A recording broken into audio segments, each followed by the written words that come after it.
o MBL rompeu com o bolsonarismo ali em maio de 19.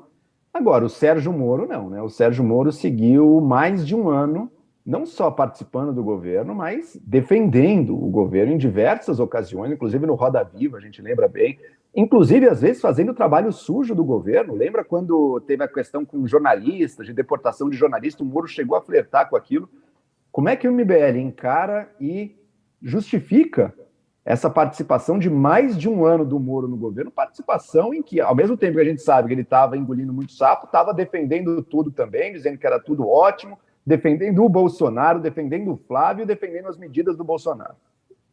Olha, o MBL não justifica nada do Moro, né? É importante deixar claro que a nossa opção ela é extremamente pragmática. Nós temos aqui o Lula para votar, e nós temos o Bolsonaro, né? O Dória a gente não vai apoiar de maneira nenhuma, né? O Dória não tem absolutamente nada a ver com as pautas liberais que a gente propõe. Inclusive, nós já vimos várias e várias vezes o Dória falar uma coisa e fazer outra. Então, é basicamente o seguinte, nós temos dois ladrões e o juiz. Nós temos o Bolsonaro, que para mim é um ladrão, nós temos o Lula, que para mim também é outro ladrão, e nós temos o juiz, que inclusive prendeu um deles. A nossa opção está muito clara. Agora, em relação ao porquê que o Moro demorou tanto para sair do governo, o que nós, inclusive, discordamos, porque lá, inclusive, em 2019, nós já falávamos, o Moro tem que sair do governo, o Moro tem que sair do governo. Nessa época, inclusive, a gente acreditava até que o Paulo Guedes também poderia sair, sei lá, por ser alguém bem intencionado. Isso aí se segurou bem.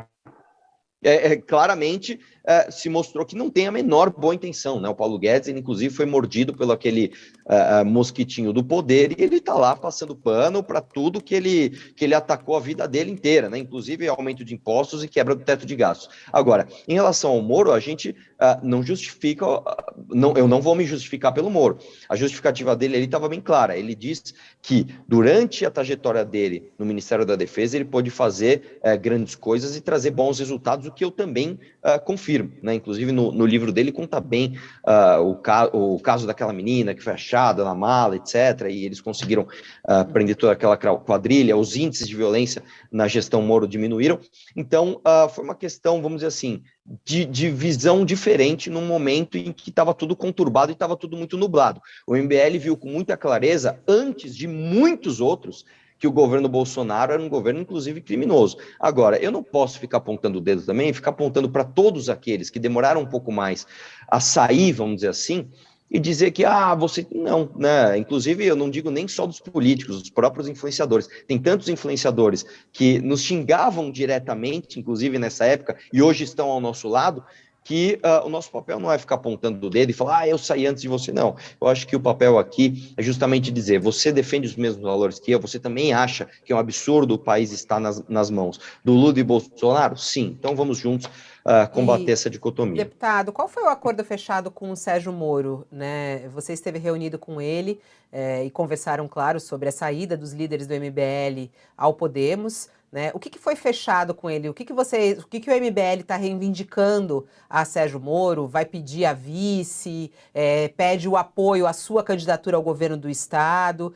Qual foi o acordo fechado?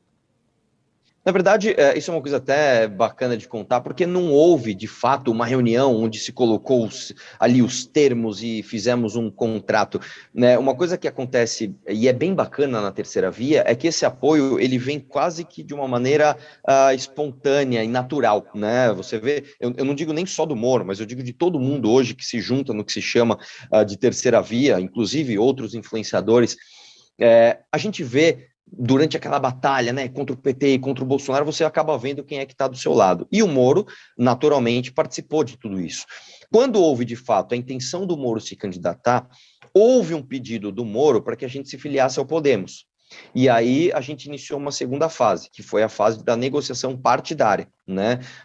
Como eu costumo falar, inclusive, depois do meu desempenho na eleição de 2020, na prefeitura, onde eu tive 10%, sem usar fundo, sem tempo de TV, sem apoio de igreja, enfim, né, com um tempinho de TV desse tamanho, a gente conseguiu fazer 10%, mesmo as pesquisas nos dando 1%, a gente começou a receber diversos convites de diversos partidos. E pela primeira vez, eu, pessoalmente, tive a opção de falar assim, não, eu não estou procurando partido, os partidos estão me procurando. Então, eu diria para você que a questão do apoio do Moro foi uma coisa muito natural.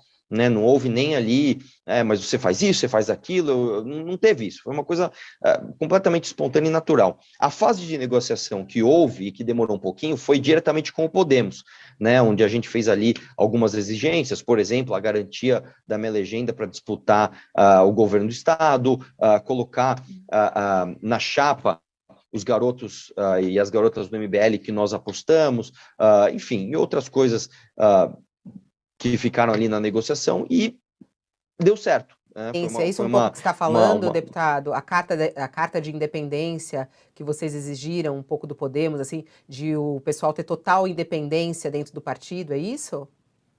Sim, isso na verdade a gente já dizia verbalmente para todos os partidos que vinham a nos convidar, né? Inclusive quando eu me filiei ao Patriota, que eu não posso deixar de agradecer aqui a toda a confiança, principalmente do Vasco Rezende, que foi um baita dirigente partidário, me deu total liberdade dentro do Patriota de fazer tudo o que eu precisava.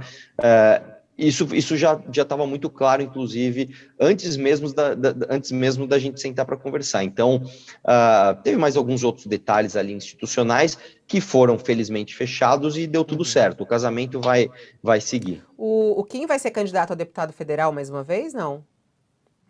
Sim, né? Inclusive, ele vem junto com a gente. Então, o Kim, o Rubinho também. Nunes, o Rubinho Nunes, que hoje é vereador de São Paulo, a gente também está empurrando ele para ele ser candidato a deputado federal. A Adelaide Oliveira, que foi minha vice na prefeitura, vem dos movimentos de rua, já foi a líder do Vem Pra Rua também, vem para deputada federal, para deputado estadual. Nós temos ali o Guto Zacarias, o Renato Batista também, que inclusive, só para lembrar, o Renato Batista foi hoje o responsável para que todos nós, inclusive você, Fabiola, e o Joel, não pagassem, né, a taxa da prefeitura quando a gente solicita o Uber, né? Então, quando você chama o Uber, você teria que pagar uma taxa para a prefeitura. E o Renato Batista entrou com uma ação e conseguiu barrar isso na justiça. Então, também vai ser candidato com a gente na chapa. Enfim, nós temos nomes maravilhosos para disputar o pleito de 22 agora. Tá animado o deputado Arthur Duval.